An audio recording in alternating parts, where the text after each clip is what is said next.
Hi champs, welcome back to my YouTube channel. If you haven't checked out the first part of my credit journey, then it's a good time to do that before jumping into this video. Okay, let's get on it. So this is part 2 of my credit journey as a new graduate. Where I stopped off was I got the contract, I got the account with TFG, and that's what I continued with.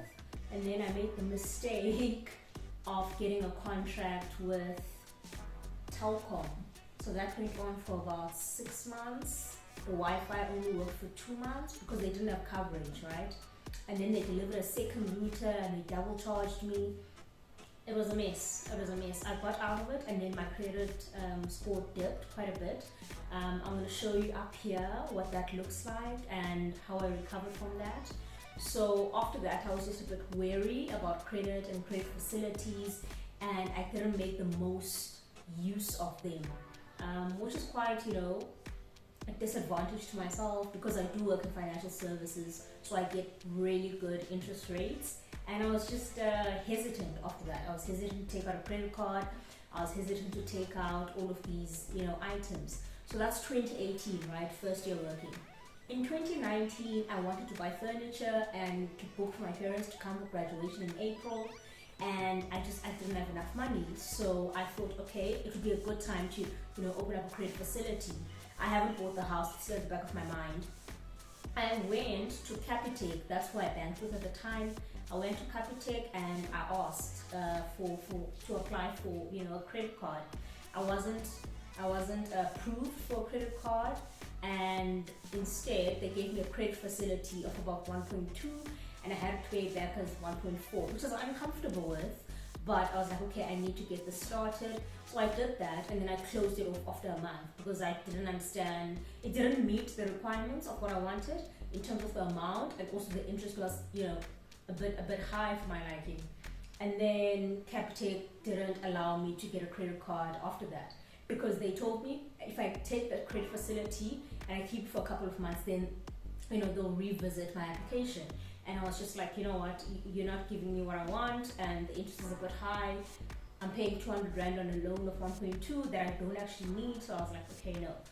And then Capitec calls me like 2 weeks after this and they say, okay, I must come to the branch. I'm like, okay.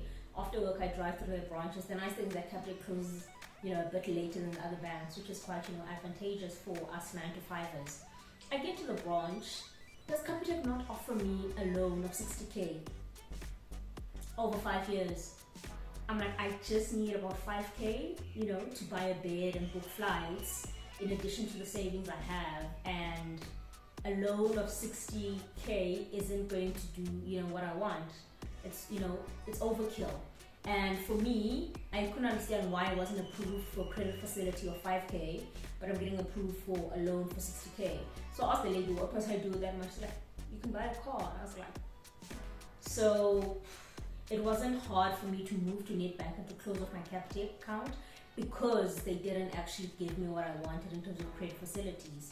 So now I was working on just getting my credit score up, which is also the reason why I went and I opened that credit facility with Capitec, right? In addition to just needing the money for furnishing, I wanted to build my credit score up because now I'm in the market and I'm looking at houses, etc., etc. And one thing that I wasn't aware of until I started speaking to not bond agents, but agents, right? Is that your affordability, right, is based on your salary, and then if you can afford but you're high risk, you're likely to get approved by the bank, but they'll just price in that risk by increasing your interest rate, right, for your bond. Or they'll give you the bond over 30 years, which is actually one of the bond offers I got from ABSA for my first home loan. I took out a home loan for about 580,000. I got a 30-year loan. I can't remember the rates now, but the most favorable rate was with Nedbank, which is what I went with, 20-year home loan. And the interest rate was favorable at the time. It was my first home loan, first big commitment. After the Telkom dip in credit score, I was okay with the rate. Obviously I moved to Nedbank to work there, then I got staff rates after that, so it was a bit easier for me to eat up the bond. But what I want to come to is that there are two aspects when you're applying for a bond. There's affordability, and then there's credit rating. So your credit score speaks to your credit rating. How big of a risk are you to the bank? Basically, how likely is it that you won't be able to pay back the loan? So if your salary is enough to qualify for the bond, but they think you're high risk, then they'll approve you for the bond, but then they'll charge you a lot of interest. So that was something that I wasn't, aware of until I started speaking to agents. The house I wanted was the one I was renting at the time. It was in Muizenberg, Junecrest. If you check out my video here, I actually take you through the property report for one of the units in the complex. So that's what I wanted. They were about 800 at the time, 820, 840, and I couldn't afford it. It was going to be a stretch, especially with levies. So I started looking a bit lower. Now, if you know the property market in Cape Town, you know that getting anything under 800,000 is almost impossible.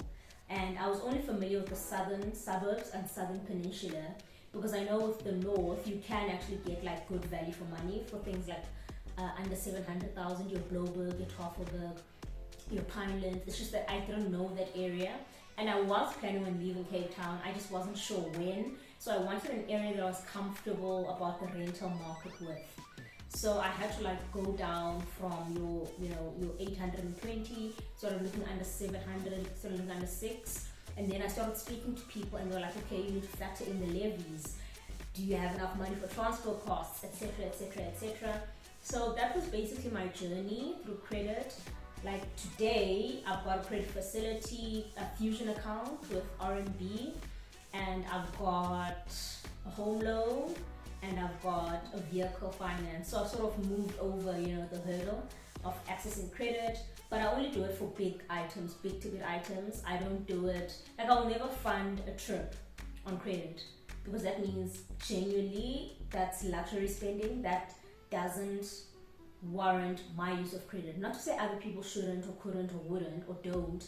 It's just my preference is, if I can't afford something right now, let me defer it. I actually enjoy it more. I've come to notice, maybe that's just me, but like I've come to notice that the longer I wait for something to have it, like the more I enjoy when I have it. And also like I try to keep like a very lean, debt structure. If I qualify for, 2 million, I'd prefer not to borrow 2 million off the bat. But that's just my thinking, where I'm at. And I'd love to hear what you're thinking, what credit products you'd like more information on, what you think about my journey, what your journey has looked like. I'm gonna show you my ClearScore journey up here, and then you can just chat through it. And yeah, thank you again for joining me. Check out all my other videos if you haven't done already. Share, like, subscribe, and all of those cute things. Thank you. Alright, so the difficult thing is that they're not showing years here, but this was me, just started out 640, 650. I think this was the Telkom dip actually, 650 down to 599, and then I started building up again. It was a good trajectory.